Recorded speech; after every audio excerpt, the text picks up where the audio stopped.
So this is something that I don't do often. I am sharing a lesson from my color grading masterclass, which covers both Color Finale and the tools in Final Cut Pro. It's recommended by Apple on their website, and my students have told me that it's the best color grading course out there, both for Final Cut and for Color Finale. So this is a lesson just on how to use the masking tools in the plugin Color Finale, but there's so much more in the course that covers that plugin. Anyways, enough blabbering, let's watch the lesson. So we have gone over the main UI in Color Finale 2 Pro. We hopped into the layers panel and we learned how to operate some of these different tools that you have available to you. And if you still don't feel super comfortable with using them, don't worry, that was just a basic introduction. So you kind of know what goes to what and how you go about moving the tools and using the tools. But we'll be using these tools more in depth in the color correction and color grading lessons. But this last lesson is all about the masking features in this plugin, which is one of the big highlights of the plugin for me. If you are new to editing and color grading, maybe you don't know what masking is, it essentially gives you the ability to isolate areas of your shot to make specific corrections only to that area. If you haven't watched the lesson on the built-in masking tools in Final Cut Pro, I highly suggest pausing this and going back and watching that, because you will find a lot of use from that that'll help you with learning about the masking features within this plugin. This is the masking button. This little thing that looks like a black and white Japanese flag, a circle in a square. And depending on whatever layer you want to select or want to use for the mask, you would just hit the button. And then to show all of the masking features you have available, you would just click this again. And you'll see all of the options, which we're going to go over in a second. But to go back to your tools to adjust, you would just hit this again, and then you can make adjustments to your layers, and that will affect whatever area you have masked out. To delete the mask from a specific layer, you right-click and you hit Delete Mask.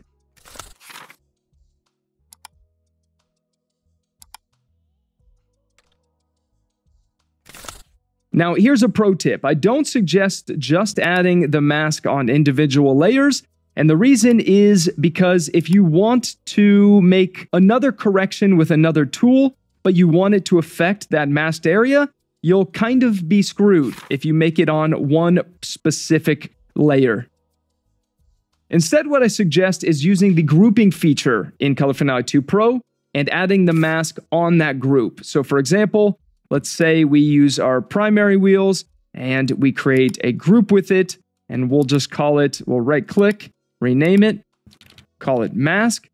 Inside, we have this adjustment, and we can go ahead and add as many different adjustments as we would like inside this group. And if we add the mask on top, any type of mask that we create can be affected by these different layers. Just to show you what I mean, if I hop in to the color wheels and just make some crazy correction, and then I go into 6 vectors and make some adjustment here. Obviously, that doesn't do too much. There we go. Hop into the curves and make some adjustment to the curves. And then go into shuffle and make some adjustment here. You see how all of these layers play a role in what's inside the mask. So this is why I highly suggest creating the mask on a group, because you may at a later day want to add more layers to affect the inside of your mask. Okay, with those basics out of the way, let's hop back in. Actually, first we will reset this. Let's hop back into the masking tools, and let's go over these different masking tools that you have. Within Color Finale 2 Pro, you have all the same tools you have available to you in Final Cut Pro. So you have your shape masks, but what's nice about these is you can just quickly tap them and make a bunch, both rectangles and ellipses. Whereas in Final Cut Pro, you have to shape the rectangle if you want it to be a rectangle. You have to shape the oval if you want it to be an oval. So this just makes it a bit easier. And then to delete them, you can select them and press the delete key, or you can press this trash can down here. This edge mask is a really cool mask. It basically allows you to create a graduated filter on your shot. And so you can select this point here, and it allows you to rotate it. Expanding out creates more feathering, so more softness. Bringing it closer will make it a harsher change. And so I'll show you what it does. We'll bring it up top over his head. Something I like to use this for is when using the filter, the blur filter, because then you can blur the top or bottom and it kind of gives a cool look. But let me just show you what we have going on here by using the color wheels. So if I go to the gain exposure slider and I increase the highlights, you'll see that it just adds a little bit of a glow to the very top of the image. It's a very soft change. Now, obviously, I'm blowing out my highlights here. I would never do it this much, but this can be useful, especially if you include something like a blur filter. We'll change it to disk and just make this adjustment. You see it almost gives like a dreamy glow. So once again, this is why creating a group for your mask and then adding different layers you would like in there is very beneficial. I'll go ahead and delete this. We'll reset this slider. We'll hop back into our masking features and we will delete the edge mask for now. The next two masking tools are essentially the same thing, except this one gives you rounded edges and this one is essentially like the draw mask, so it'll give you straight, jagged lines. Now, there is an issue within Color Finale 2 Pro, or it could be a user error on my part, and when I select these two up here instead of the side panel on the viewport, I can't add more points. I've tried lots of different options to go about trying to use this. I will have to reach out to Color Finale and see what they say. I'm not sure if it's a bug, but whenever I use the Bezier path or the B-spline path, I always go to the viewport because then that allows you to create the mask how you want. Now, when would you use this B-spline path? This is useful if you want to mask someone's face. So if maybe you wanted to brighten up someone in post, you could just make points around their face, connect it, and it's a nice round circle. And then, of course, you would hop into the tracking features, which we'll be going over in a second, and you would track their face to make sure that the mask stays on his face the entire time. But we are going to go over that in a second, so I'll pause this just for now. And if we were to hop back into this color wheels and just make a slight push on our highlights just to brighten up his face, you'll see what this does for us. Now, yes, we can see the mask edge here, but with almost all of these shape mask features, I would go about using the feathering option. So you can hop in here, and I found the easiest way is to type it in. This moves a little slowly for my taste, so I could just say, let's say 60%. And just notice how those edges go away. So if I turn this off and on, it just brightens up his face, helps him to become more of the subject in the shot. And this can be used in a variety of different ways. Now here's a Color Finale 2 Pro bug that kind of is annoying. Sometimes you'll get this line that comes across the layers panel. And the only way that I have found to turn this off and on is to deselect and select Color Finale 2 Pro again. I'm going to reach out to Color Finale and see what they can do about this, but for now, that is the fix. So that is the B-spline path. The next masking tool is this Bezier path, which is essentially the same thing as the draw mask tool. Whoops, don't select this, select the tool over here. It's essentially like the draw mask tool in Final Cut Pro, except Final Cut doesn't have the draw mask tool for your color grading and color correcting tools. It's only for cropping out different things in your shots. So this is a feature that is special to this plugin. Now, when would you use this? Obviously, if you are drawing around someone's eyes or face, you wouldn't be using this because they're too harsh of edges. But for example, if you wanted to do something on his newspaper, or there is a billboard in the shot that you want to change colors or you want to brighten up, then you can go about using this because they are usually sharp edges. And just make this around here, and boom, then you can go in and adjust it how you want. And then like we learned, obviously this is a crazy edge that we can see. You would hop back in, make sure that's selected, and feather that out by adding some feathering. And then track. So those were essentially the shape mask type tools that you can use to isolate specific areas of your shot and make adjustments only to those areas. These are also the only tools that you will need to use the tracking features on, because this one is an image mask, so it's going to isolate specific luma values or brightness values in your shot and make adjustments to that. And this one is your HSL mask, which in Final Cut Pro, the built-in name for it is a color mask. So let's focus on this little box down here. This is your tracking box. You have the ability to invert the mask. So basically by selecting this, you select everything outside of the mask. So for example, if I hit invert, you'll see that now everything outside of the ellipse is black and white. And the same goes for these as well. You can even invert these two. So this one, I think they should put up here, not in this tracking box, but I'm not a developer and I'm just glad that they made it so simple to make that quick flip. So to track backwards, you hit this button here and it'll track backwards. As we can see on your viewport, you'll notice you have this bar here that shows you how much is tracked. The yellow is tracked. This part is obviously not tracked. Go here and you can even select that point. It'll take you to that frame in your clip. And then you can hit the forward tracking button. And obviously that is going to track to the end of the shot. And just like the masking tools built into Final Cut Pro, you can add as many of these layers as you want and combine them to get specific looks. So if for some reason you didn't want his hair to have color, you could add another one of these masks and leave it on add, and that's going to take out the color of his hair, and then you could just track that as well. But just like in Final Cut Pro, you can change this to subtract, and that is basically going to cut out that black and white adjustment inside of this mask, so we can have it overlap here.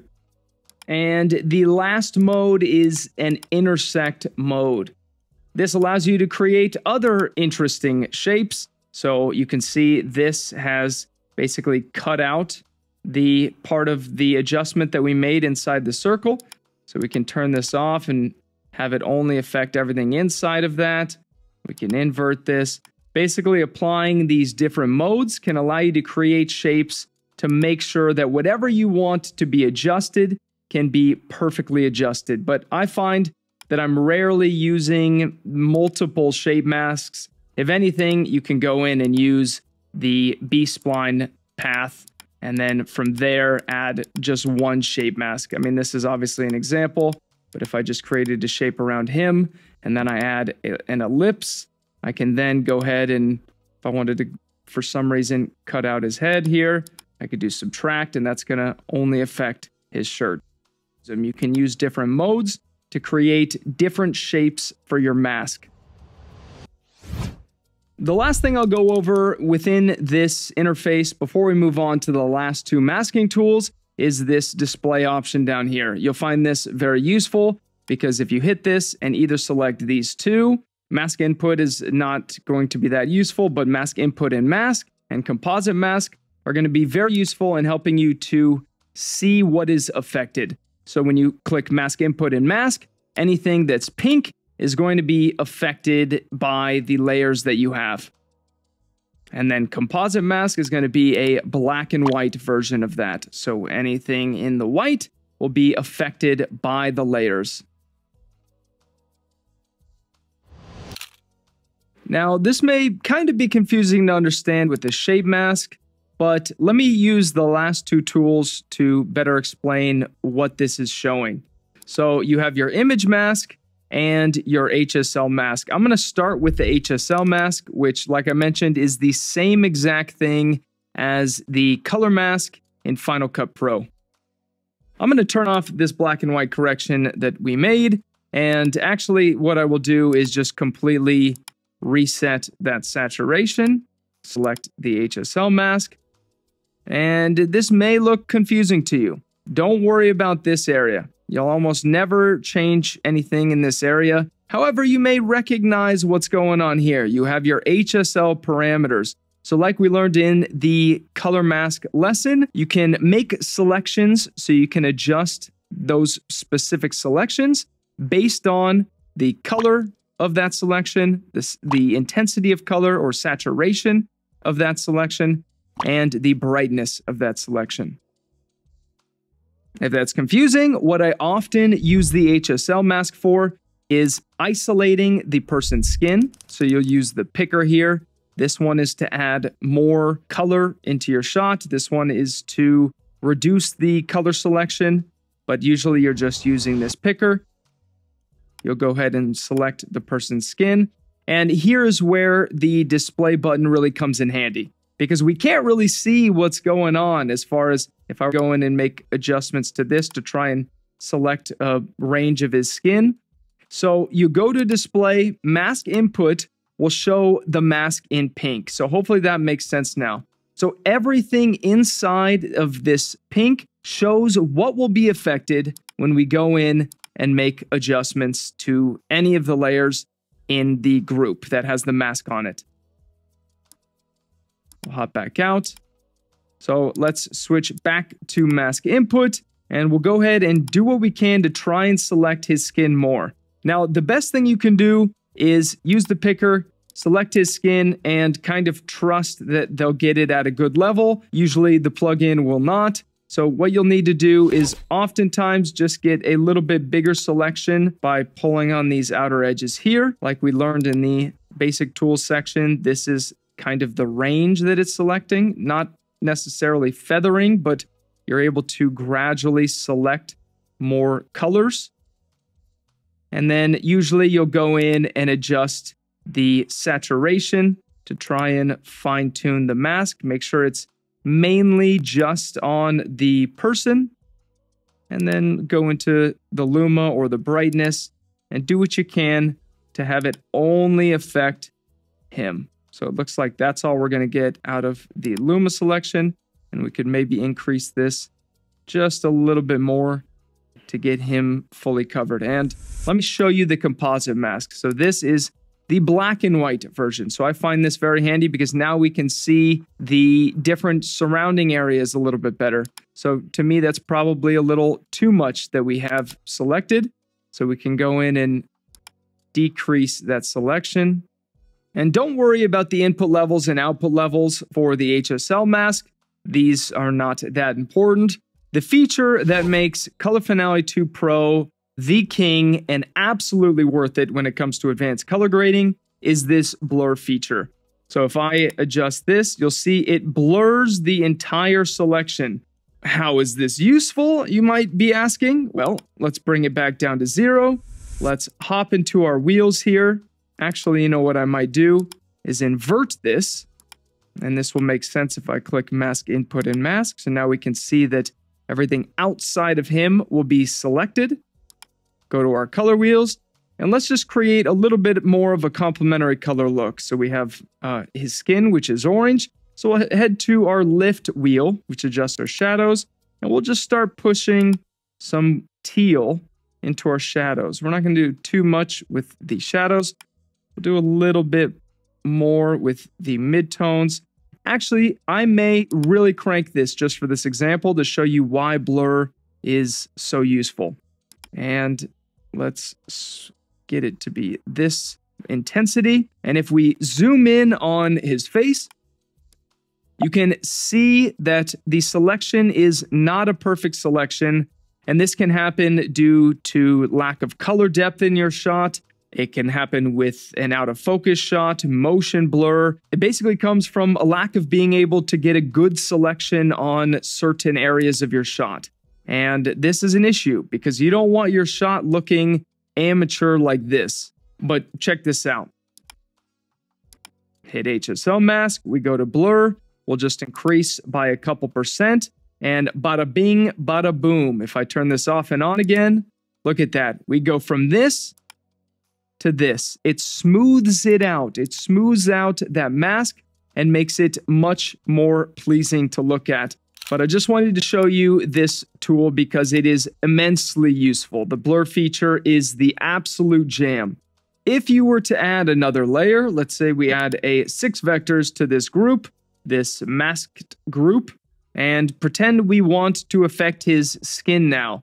Now, there is no way to invert the mask here, and that may be an issue because you would like to affect his skin normally by having the red vector up and swinging the hue or the saturation. You could adjust his skin, but because this mask is affecting this outside here, not affecting his skin, the best course of action you can take is to right-click the layer that you want to flip, and you go down to invert parent mask. This is essentially like the invert button. So now we can go into the red vector and we can make adjustments to his skin if we would like, decrease, increase, and so on and so forth. So that is useful to know. If you want to add more layers and you would like it to affect the outside of the mask and not the inside, then you would right-click, hit invert parent mask, and then you can go in and make adjustments how you want. The last masking tool that we need to go over is the image mask. And there are obviously a lot of ways that you can use this, but I mainly only use the image mask when it comes to adding a fake Pro Mist filter look, or if you want to add that dreamy glow look. So what you would do is you would hit your filter button here, and we'll be using the disk blur. I mean, you could even just do it now if you would like, and hit the mask button and go to image mask, select that, go to display so we can see what we will be affecting. And like we've learned, everything in white will be affected. So obviously this is not white, it's more of a gray, so this will only mildly be affected. But for this look, we don't want everything to be that blurry. So what I usually do, go to your input levels. I will swing this until the very brightest parts of our shot are selected, maybe right about here. And we'll hop back out and take a look at what we got going on here. And then from here, you can adjust this. But what I find is that it looks bad if you try and increase it from this level. It like overdoes it just in those selected areas. So I'll increase it a little bit. I'll hop back into the image mask and then adjust the blur feature on this image mask. And just if I turn this off and on, look at what this does here. Look at around his hair. Just look at how that brightens it up and adds kind of that misty, dreamy glow. So just an option if you guys don't have a Pro Mist filter and you want to kind of create that look. This is a cool way to do it. I want to make sure that I explain that image mask well enough, because although that is a cool trick, you might be saying, well, what about when it comes to creating a look that's not just a blur feature? Well, I'll show you what it does. So with your group made, I have a log wheels here because I'm going to be using the offset wheel, so it'll affect the whole shot and not just different brightness ranges. So let's click group. I'll hit the mask button. We'll select image mask. And so we can see what we're doing. I usually prefer the composite mask. I'll take our input levels here, and what I want to do is affect all the bright areas in the shot. And this is what the image mask does. It allows you to select different brightness levels in your shot and adjust that. So any layer that's in here will affect those brightness levels. So let's raise the input level so it's only the bright areas that will be affected here. Maybe right about there. We'll click off this so we can see, hop into the log wheels, we'll go to the offset, and you'll see if I swing this, that it's starting to add some of this color just into the brightest areas. So if I want it to look like it's a kind of a pink sunset, I could go in here and maybe even increase the overall exposure of that masked area. Could swing it and make it a little cooler.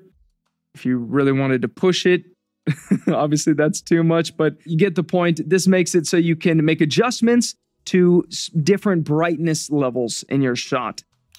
Some of you might be asking, well, isn't that the same thing as, say, taking your primary color wheels, going to your gain wheel, and then moving this around to add more color into the brightest parts of your image?